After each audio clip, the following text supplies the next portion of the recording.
Hit it fresh. Hit it fresh. So I'll tell you what we're going to hit first. We're going to hit the Spurs versus Brentford game. Excuse me, wow. The Spurs game, obviously last week was the big North London derby, which they lost. Wasn't expected to lose. And we spoke about the fact that in that game and in the game before, it was Newcastle, where they lost as well. In both those games, they actually showed themselves pretty well. Do you know what I mean? They were progressive. They were on the front foot. They had probably the better chances out of the teams they were facing, over those two games. But they just couldn't get it over the line, finishing, so on and so forth. And this time it seemed like, obviously, their endeavour paid off against Brentford, but not after an absolutely cracking opening goal by Mbueno. What a volley.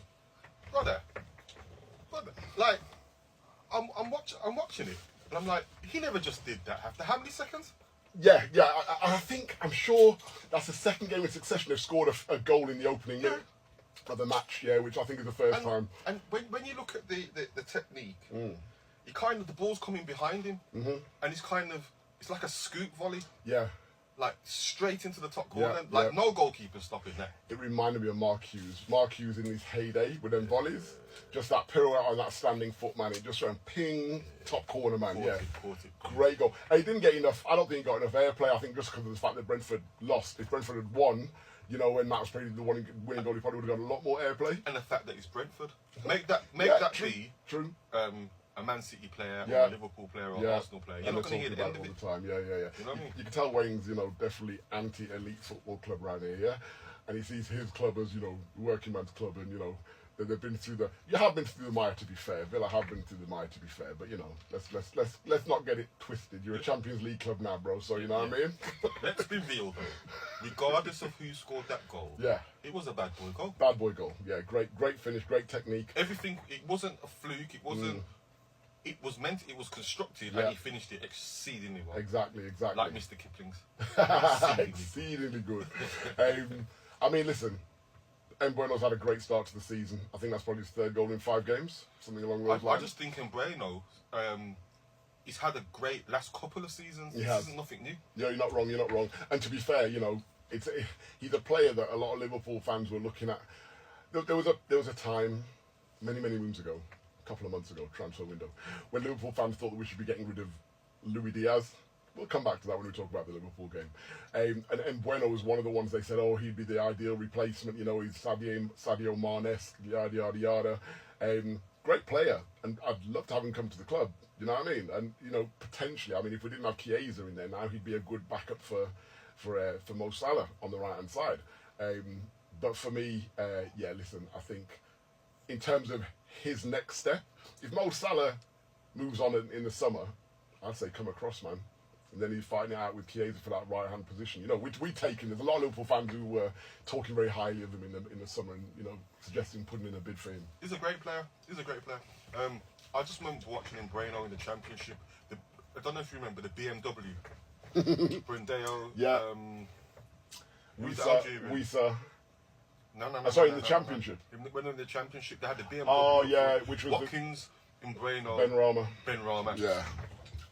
And they did it. Then Ben Rama left. Then Watkins left. Then Tony went in.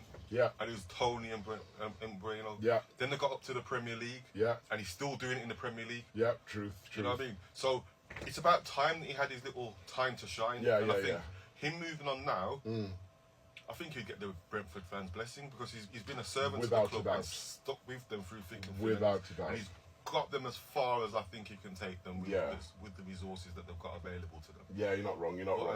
What a finish. Great finish. Unfortunately, that finish was then upstaged by Spurs eventually running out of 3-1 winners. Dominic Solanke got his first goal of the season, and it's just the type of goal first goal for his new club, I should say, even. And just the type of goal you want sometimes just to get yourself off the mark. Do you know what I mean? Maddison kind of gets an opportunity, shoots, the goalkeeper powers it directly into the path of Dominic Solanke, 8 yards out. He just taps it into an empty net. And I think, he probably needed that just to get the monkey off his back, because Spurs fans were starting to, a little bit overzealously, starting to give him grief and, he's not done anything. It's like, give him a chance. And plus, again, has he had opportunities? Not like he's having opportunities and spurning them. Create the opportunities and you'll see what you can do. I think with Solanke, he's going to be a slow burner. He's not going to come to your club and then just boom, 20 goals a season. Even at Bournemouth, when he went to Bournemouth, when he first went there, he was just known for working hard, not necessarily scoring goals. Yeah. I only think he's been like a prolific goal scorer one season under Areola. Yeah, true. Because he wasn't really scoring that many goals before. You know, he was getting 12s. He was getting 12s and 14s, maybe, exactly that, yeah. But as you say, he was a workhorse, you know, he brought other players in. He did a great job for the team. Last season was really, his, like, prolific season. I think, was he, after Ollie Watkins, the highest English scorer in the league? Yeah, I think yeah, after Ollie Watkins, I think, right? So yeah. After Ollie Watkins. Yeah, we heard you. He got himself off the mark for the season. So did Maddison, scoring his first goal of the season as well. And also Brennan Johnson, who again has been taking a bit of stick. He scored, I believe, last week in the Carabao Cup. But I think it's his first league goal of the season. He's been a little bit, I don't want to say out of sorts. Again, it may just be down to, you know, the team not necessarily gelling as it should. But he's coming for a little bit of stick as well, especially against Arsenal last week. A few of the Spurs felt, if I can get my tongue out of my mouth, felt that he went missing a little bit in that game. Well, it's a big move, moving from Nottingham Forest to Tottenham. But the whole Tottenham team is out of sorts. Yeah. So, he's a young player. He's got a big move to Tottenham. Yeah. I struggle to see what Tottenham expected from him. Did they expect him to come in and start and be a star player on the wing for them? And even for Forest, you know, listen, he's a good player. I don't put him in the elite level. I think they've got better now. You think what, sorry? I think they've got better now. Who? Forest? Ilanga and... Yeah, you think they've got better options than Brennan Johnson. Yeah. But Brennan Johnson was their kind of talisman for a little while, wasn't he? Do you know what I mean? And probably before the Ilanga and Hudson-Odoi came in, and even obviously when they came up, he was still kind of like their kind of go-to guy, if that makes sense. Well, Morgan Gibbs-White has always been their go-to guy. Yeah. But in terms of goal scorers, Brennan Johnson, I think, was like the main threat in a forward position before he left. He was quick. Yeah, exactly. And that's the thing. And, you know, again, good player in a bad bunch, right? So obviously he probably shines a little bit more as well. But I think, you know, you see him at Spurs so far and you think this player is not taking you up a level. He's not going to take Spurs up a level. He gives them an option. He's not going to take Spurs up a level. And I think a few of the Spurs fans are starting to see that now as well. I think it's very similar with Sessegnon. Because before Sessegnon went to Tottenham, when he was at Fulham, like, he was taking the Premier League by storm. He was doing really, really well. Yeah.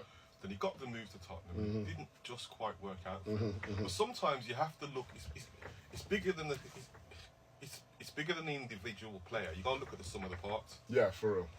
When players go to difficult teams or teams where the unity isn't there or the environment isn't there or the play isn't there, they can't perform at their optimum level. Kai Havertz is a prime case and example. When he went to Chelsea, Chelsea were in disarray. Yeah. And everyone's like, you paid how much for him? Yeah. Like, he's not worth that. Yeah. Even though he did score Champions League winning goal for them. Yeah. But after that, it's like, oh, is he really that good? He's gone to Arsenal and he's just fit in seamlessly. Yeah, totally. And I don't think the pressure's on him to score goals at Arsenal for some reason.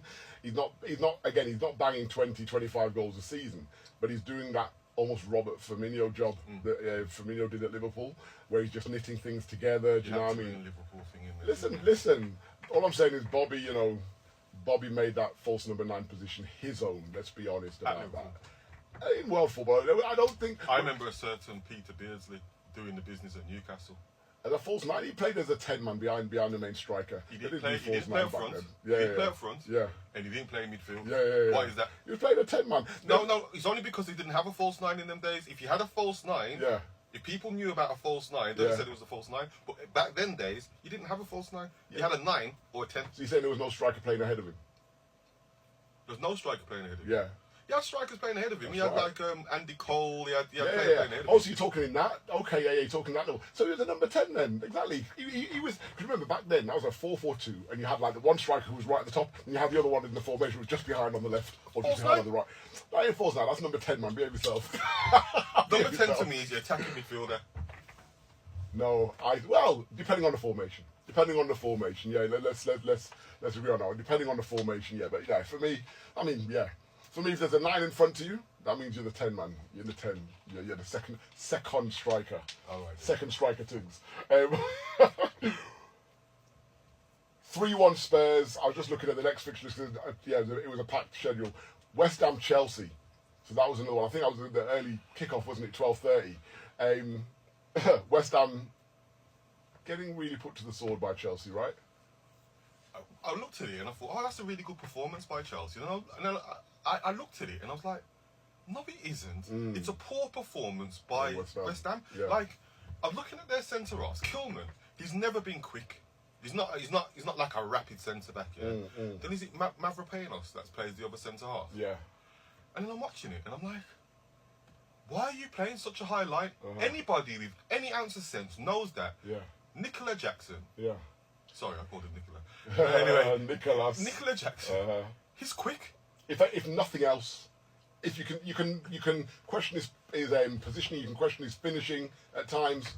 You can't question the fact that he's a pacey brother. Yeah. And then his first goal, he lays it off. He runs the channel. He's running through towards goal, and the defenders are running away from him, trying to mark his options. And he just continues going, and then just puts it through the keeper's legs. And you're like, what am I watching? Are they watching the same game as me? Yeah. Because I'm watching West Ham, and everyone's talking about Lopetegui. He's going to take them to the next level. He's going to do this. He's going to do that. Do what? Well, there's this argument, isn't there? Do you know what I mean? It's this argument that they got rid of like the dinosaur that was David Moyes and brought in this new progressive manager that all the other teams are doing and get really being successful with and so on and so forth. But I think West Ham was definitely a case of if it ain't broke, don't fix it. No, but the thing is though, you'd think West Ham would have learnt their lesson the first time. Didn't get rid of Moyes and bring in Pellegrini. Yeah. And didn't he absolutely stink out the place. And they brought Moyes back. Exactly. And then they won a cup, European Cup. Yeah. Their first European Cup. Yeah.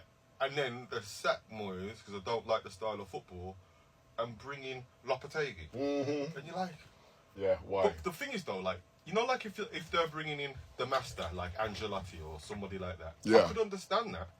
But Lopetegui, yes, he had success in Spain. Yes, he was the ex-Real Madrid manager. Yes, he was a Spain manager. But what did Spain do in his tenure? Yeah, this is it, exactly. What did Real Madrid do in his tenure? Correct. And again, listen, even at Wolves, to be honest with you, he didn't have a great time at Wolves, hence why he left. But the expectation at Wolves is much lower. All he had to do was not get relegated. Correct. I think when he left, it was more about maybe lack of investment and so on. You know, I think he wanted to take them up to the next level. I believe in one of his, because we looked at Lopetegui, I think, if not the end of last season, potentially, I think we did. And I think, you know, one of the things that he had at his Spanish club, I can't remember who he was with in Spain, might have been Celta or Sevilla, potentially. They looked at his stats, and his stats averaged around 60%. So, you know, he's coming with that possession-based football. And obviously West Ham wanting to... I know when clubs say the West Ham way and, you know, the Tottenham way. And it's like, what is that way exactly? Because looking at your honours, it doesn't look like that way actually was successful, right? So I think, they wanted to play that more progressive football. It's understandable for owners. They want to make the club an attractive proposition, not just for prospective investors. They always want to make it an attractive proposition for future potential signings, so on and so forth. So I understand they want to move into a certain way, but for me, if they're knocking about sixth place, which is what David Moyes had them knocking about, that's more appealing to a player that's going to come and play for you than you playing tiki-taka football and knocking around 16th, 17th in the table. But the embarrassing thing for me is Aaron Wan-Bissaka. Yeah. Think of Aaron Wan-Bissaka coming through at Crystal Palace. He was a no-nonsense, all-action, one-on-one defender. No one ain't getting past him. Yep. He went to Man United. Well deserved his move to Man United, and I think he got a bum deal at Man United personally. He's not an offensive player, so you try to play him going down the flank and putting balls into the box. Exactly. It's not his game. Going forward. So I get why Ten Hag like nope. Yeah. I watched him play. Yeah. He weren't running back, bro. Really? He weren't running back. Has he lost the hunger? I'm watching it. I'm thinking. That's not the Wan-Bissaka. Yeah. That's not what got you to where you are. Wan-Bissaka was that guy who, when you thought you were through, he was like, no, you don't. And he'd come from nowewhere and just sliding and stick out a leg. Slider legs. Correct. You know what I mean? Just hooking the ball out. And I'm thinking, wow. Exactly. Wow.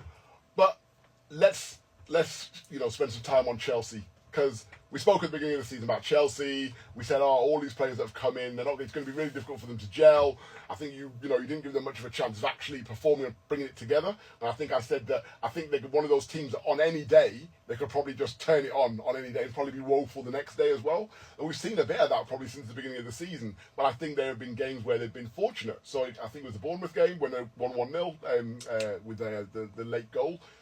They didn't, set the world alight in that game, but they got the win. So in terms of how they're ticking along so far, what do you think? They're are they in a decent position? I know they're in a decent position in the league, but are they in a decent position in terms of building for the season? Okay.